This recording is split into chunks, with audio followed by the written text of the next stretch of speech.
Hey guys, how are you doing? Hope you're well. Absolutely horrible day today. Bring the sun back. Um, I just wanted to do a quick video on the topic of eating out but staying on plan.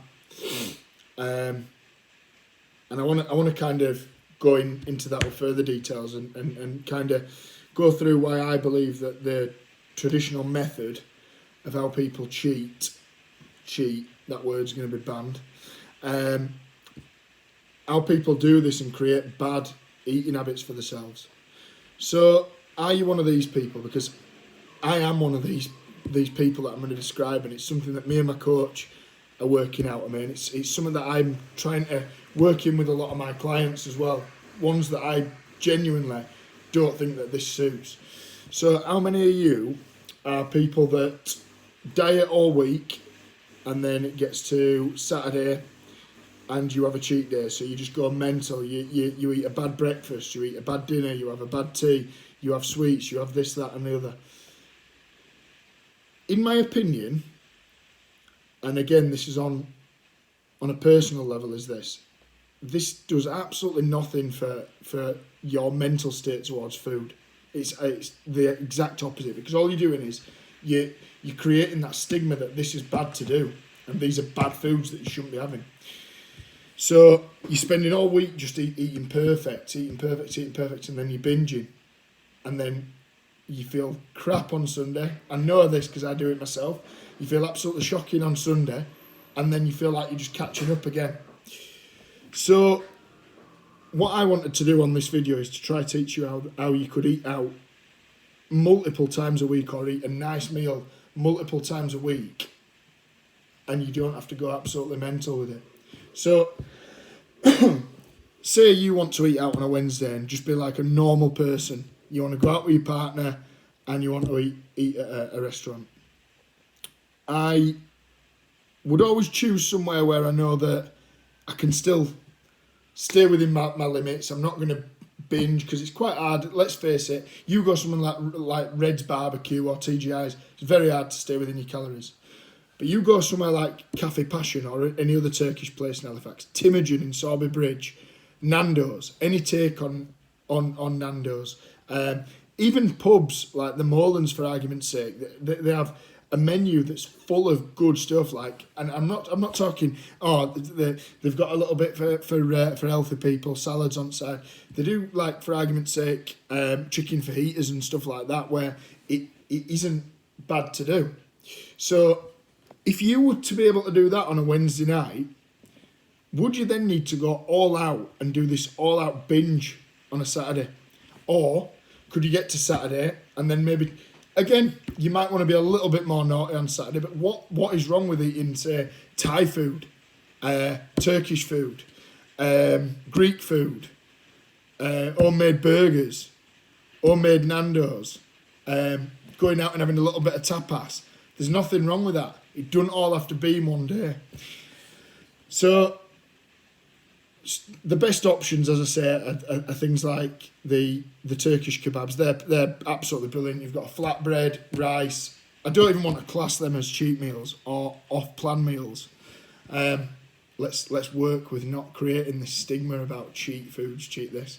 And there's so many companies out there that advocate this, where you just have an all-out day of binge and then back to it. You wouldn't believe it, and it just makes absolutely zero sense to me. Thai food, a nice green curry and rice. It's all good foods that are going into this. They're not bad foods. So as long as you're not doing this every single night and trying to cheat your way around your diet, there should be ways in which you can live normal lifestyle. Live a normal lifestyle and eat out and be normal. Even if you want a few drinks on a Saturday night, I'm not going to advocate binging, but what harm did a few gin and tonics do? You're not in this for this to be a painful experience. You're in this, like I keep mentioning, to be able to stick to it 365 days a year.